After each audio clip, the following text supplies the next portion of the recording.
Have you ever imagined that something so small could destroy everything you thought was solid in your life? Well, my name is Carolina, and this is my story. I met Rafael when we were still teenagers, and I really liked him. Honestly, I thought he was the love of my life. We started seeing each other, and one day, while I was on the bus, I saw him walking hand in hand with another girl. I thought it was strange because we were seeing each other, but since we weren't officially dating yet, I tried not to make a big deal out of it. After some time, he had to move to another state, so we decided to end things there. He left, and we lost touch. Years later, when I was 18, we ran into each other again. We started dating, and 2 years later, we were married. We were that couple everyone looked at and thought was perfect. Cute, loving, and solid. After 2 years of marriage, we went through a rough patch.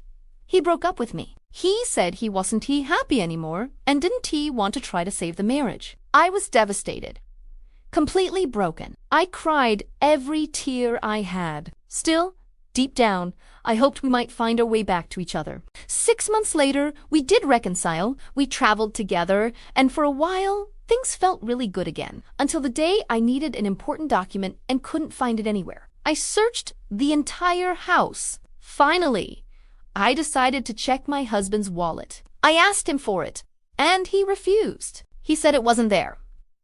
That made me even more suspicious. I insisted. He avoided the conversation. I took the wallet anyway. And when I opened it, I found a pack of condoms. I froze. We never use condoms. Ever.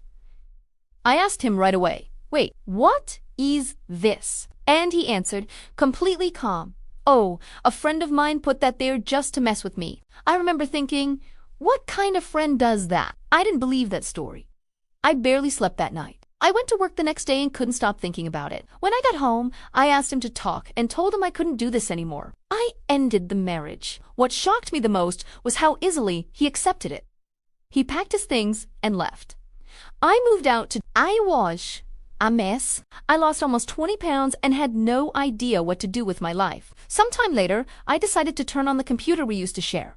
His email was still logged in. As I looked through it, I found a conversation with another woman clearly inappropriate from the time we were still together. That's when the pain hit differently. That was the confirmation. He had cheated. To make things worse, I didn't get the support I expected from my friends. After all, I was the one who asked for the separation. The only person who truly stayed by my side was Lucia, a friend I had known since college. She listened to me, supported me, and became my shoulder to cry on. Around that same time, Rafael officially filed for divorce. I already wanted to move on. I even thought about leaving the country. I kept telling myself, life goes on. I applied for an exchange program in the United States, got my visa, and shared the news in our friends group chat. And two replied, all excited, saying, "Fly high, my friend." Lucia? Sometime later, I found out Rafael was already in a new relationship. I didn't know who it was, and honestly, I didn't want to know. Days later, I was at the gym with my personal trainer when, out of nowhere, he said, "You know, Rafael's girlfriend is Lucia, right?" I froze. I called her over and over. I sent messages. No response. At 5 in the morning, she finally replied. It was a long message. Cold? Polite? Too polite. She said she had never been his mistress, that she always admired my marriage, that she didn't feel the need to explain herself, and that she expected respect. Right after that, she unfollowed me. Suddenly, everything started to make sense. The strange nights, the times he said he was sleeping at her place with other friends, I used to argue about it, but he always brushed it off. I had never really seen it. Until that moment, I started feeling like there had been pressure from her for him to finalize the divorce quickly so they could make things official. Hold hands and present themselves as the perfect couple. I'm certain this didn't start after the separation. It's just too strange. My closest friend, only a few months after my marriage ended, dating my ex-husband, at the very least, it's suspicious. It's hard to believe that in just a few months, something turned into love, commitment, and even rings. But what really matters is that I moved on.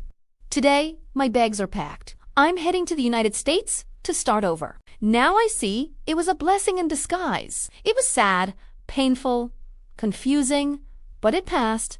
And you? What would you think? If your friend started dating your ex-husband just a few months after your divorce, Do you think she was already comforting me to push me out of the relationship so they could be together? What do you think?